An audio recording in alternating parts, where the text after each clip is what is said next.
નમસ્કાર દર્શક મિત્રો, ફોકલ પોઈન્ટ બાય અજય ઉમટમાં આજે એક જોરદાર બ્રેકિંગ ન્યૂઝ એ છે કે ઇઝરાયલ, અમેરિકા અને ઈરાન વચ્ચે ચાલતું યુદ્ધ જે છે એ હવે શસ્ત્ર વિરામ બલકે યુદ્ધ વિરામની દિશામાં જઈ રહ્યું છે. અને અમેરિકી રાષ્ટ્રપ્રમુખ ડોનાલ્ડ ટ્રમ્પે એકાએક એક પક્ષી એવી જાહેરાત કરી દીધી છે કે આગામી 5 દિવસ સુધી અમેરિકા ઈરાનના કોઈ પણ પાવર પ્લાન્ટ પર હુમલા નહીં કરે. યાદ રહે કે ડોનાલ્ડ ટ્રમ્પે શનિવારે ધમકી આપી હતી કે 48 કલાકમાં જો ઈરાન હોર્મુઝની ખાડી નહીં ખોલે તો અમેરિકા ઈરાનના તમામ પાવર પ્રોજેક્ટ જે છે એના પર હુમલા કરી અને ઈરાનમાં એકદમ જેને કહી શકે ને કે તમામ પાવર પ્રોજેક્ટ્સને ઠપ કરી દેશે અને ઈરાનમાં લિટરલી અંધારપટ છવાઈ જશે. પરંતુ ઈરાન જે છે અમેરિકાની ધમકીથી ડર્યું નહીં, ડગ્યું નહીં અને ઈરાને એવું કીધું કે અમે હોર્મુઝની ખાડી જે અત્યારે અમે મિત્રો માટે ખુલ્લી મૂકી છે, માત્ર અમેરિકા અને ઇઝરાયલના દુશ્મનો માટે જ બંધ કરી છે, પણ અમે એ હોર્મુઝની ખાડી જે છે કમ્પ્લીટ બંધ કરી દઈશું. ને એમને કીધું કે અમે 6 લાખ સૈનિકો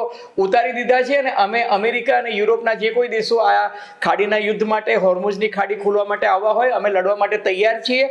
પરંતુ ડોનાલ્ડ ટ્રમ્પની 48 કલાકની ધમકીની જે ડેડલાઇન છે એ પૂરી થાય એના 12 કલાક પહેલા જ ડોનાલ્ડ ટ્રમ્પે એક પક્ષીય જાહેરાત કરી દીધી ને કહ્યું કે મારે ઈરાન સાથે બહુ સારી મંત્રણા થઈ છે. એમને પોતાના ટ્રુથ સોશિયલ મીડિયા પર જે લખ્યું એમને કહ્યું છે કે I have a very good productive conversation with Iran અને એને કારણે હવે હું 5 દિવસની અવધિ જે છે એ વધારું છું ને 5 દિવસ સુધી અમેરિકા કોઈ પણ હુમલો નહીં કરે. મિત્રો યાદ રહે કે ઈરાને પ્રતિક્રિયા આપતા એવું કીધું છે કે અમારે અમેરિકા સાથે કોઈ વાત જ થઈ નથી. અને બીજી વાત એ છે કે ડોનાલ્ડ ટ્રમ્પ એવું કહે છે કે અમેરિકા કોઈ હુમલો નહીં કરે. એનો અર્થ એ કે અમેરિકા અને ઇઝરાયલ વચ્ચે કદાચ મતભેદો છે અને અમેરિકા હવે ઇઝરાયલનું આ યુદ્ધ, પારકું યુદ્ધ કે પારકું યુદ્ધ જે છે એ પોતાના ખભે લેવા માંગતું નથી. અમેરિકા યુદ્ધમાંથી બહાર નીકળવા માંગે છે. પરંતુ તમને કહું કે આ ઈરાન ડર્યું નહીં અને ઈરાને વળતો પ્રહાર કરવાની જે ધમકી આપી એને કારણે તમે જુઓ તો આજે સેન્સેક્સ છે, ભારતીય સેન્સેક્સ જે છે એ લગભગ ઉપરથી જુઓ તો લગભગ 12% જેટલું નીચે પડ્યો હતો. યુદ્ધ શરૂ થયું એ દિવસે 28મી ફેબ્રુઆરીએ 81,287 હતો સેન્સેક્સ, એ આજે 72,696 આવી ગયો હતો. સોનું જે છે એ એમાં લગભગ 34,500 જેટલું એટલે 20% જેટલું સોનામાં ગાબડું પડ્યું છે અને ચાંદીમાં 70,000 રૂપિયાનો ઘટાડો થયો છે 28 ફેબ્રુઆરીથી આજ દિન તક. એટલે અને ક્રૂડ ઓઇલ જે છે $68 હતું એ આજે વધીને $113 થયું. પણ જેવું ડોનાલ્ડ ટ્રમ્પે પોતાના ટ્રુથ સોશિયલ મીડિયાની સાઇટ પર આ લખ્યું એ સાથે આજે જે ક્રૂડ ઓઇલ 113, 114 પર હતું એ ઘટીને સીધું 96-97 આવી ગયું છે. એનો અર્થ એ કે આ એક અત્યંત પોઝિટિવ ન્યૂઝ છે અને એનું મુખ્ય કારણ જે મને લાગે છે કે ઈરાને અમેરિકાને જે વળતી ધમકી આપી હતી, ઇઝરાયલને જે વળતી ધમકી આપી હતી ને છેલ્લા 48 કલાકમાં ઈરાને જે રીતના ઇઝરાયલના ન્યુક્લિયર પ્લાન્ટ્સ પર હુમલા કર્યા, તેલ અવીવ એમની રાજધાની છે ત્યાં હુમલા કર્યા, હાઈફા પોર્ટ, હાઈફા રિફાઇનરી ઉપરાંત ઇઝરાયલની જે ન્યુક્લિયર સાઇટ્સ હતી એના પર હુમલા કર્યા, જેરુસલમમાં જે એક હોસ્પિટલ અને બીજી બધી જગ્યાએ હુમલા કર્યા. અલબત્ત ઇઝરાયલ જે છે ત્યાંથી કોઈ સત્તાવાર માહિતી કે પુષ્ટિ આવતી નથી, પરંતુ એટલું ચોક્કસ દેખાય છે કે ઈરાને ખતરનાક મિસાઇલો છોડી હતી અને ઇઝરાયલ જે છે એને સંયુક્ત રાષ્ટ્રસંઘમાં જઈને ફરિયાદ કરી કે અમારી પર ક્લસ્ટર બોમ્બ ઈરાન ફેંકી રહ્યું છે અને યુદ્ધ નીતિનો વિરોધ કરી રહ્યું છે. એ ઉપરાંત ઈરાને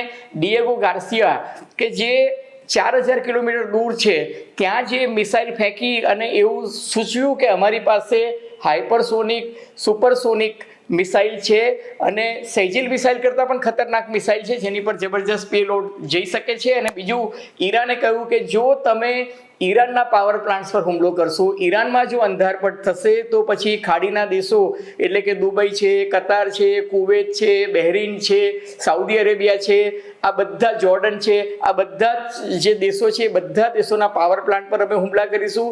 ઈરાન અને અમેરિકાની કંપનીઓ, ઈરાને ધમકી આપી કે અમેરિકાની બધી જ કંપનીઓ, એમની બેન્કો, એમની મલ્ટીનેશનલ જેટલા પણ એસ્ટાબ્લિશમેન્ટ છે ત્યાં અમે હુમલા કરીશું, હેરિટેજ સાઇટ પર હુમલા કરીશું અને જેટલા ડિસેલિનેશન પ્લાન્ટ્સ છે, ડિસેલિનેશન પ્લાન્ટ એટલે ખાડીના દેશોમાં પાણી નથી નીકળતું, ક્રૂડ ઓઇલ નીકળે છે, એટલે જે પાણી જે છે દરિયાનું પાણી મીઠું કરીને તમામ ખાડીના દેશો પીવે છે એને કહ્યું કે અમે તમામ ડિસેલિનેશન પ્લાન્ટ્સ છે એના પર હુમલા કરીશું અને હોર્મુઝની ખાડી જે છે એ સંપૂર્ણપણે બંધ કરી દઈશું. એટલે ઈરાને પણ સામે જે તબાહી મચાવવાની જે ધમકી આપી અને અમેરિકન ફાઇનાન્શિયલ કંપનીઝને પણ બહુ જ નુકસાન થયું છે. એ જોતાં મને એવું લાગે છે કે ઇન્સ્યોરન્સ કંપનીઓએ તો શિપિંગના ઇન્સ્યોરન્સ લેવાના જ બંધ કરી દીધા હતા. ક્રૂડ ઓઇલના ભાવ વધી ગયા. આજે તમે જોયું તો અમદાવાદ ને આખા ગુજરાતમાં પેટ્રોલ પંપો પર લાઈનો લાગી ગઈ હતી. એ પરિસ્થિતિમાંથી કદાચ હવે રાહત મળશે અને ડોનાલ્ડ ટ્રમ્પે જે કંઈ કર્યું છે મને એવું લાગે છે કે આ યુદ્ધ વિરામની દિશામાં એક પહેલું નક્કર પગલું છે.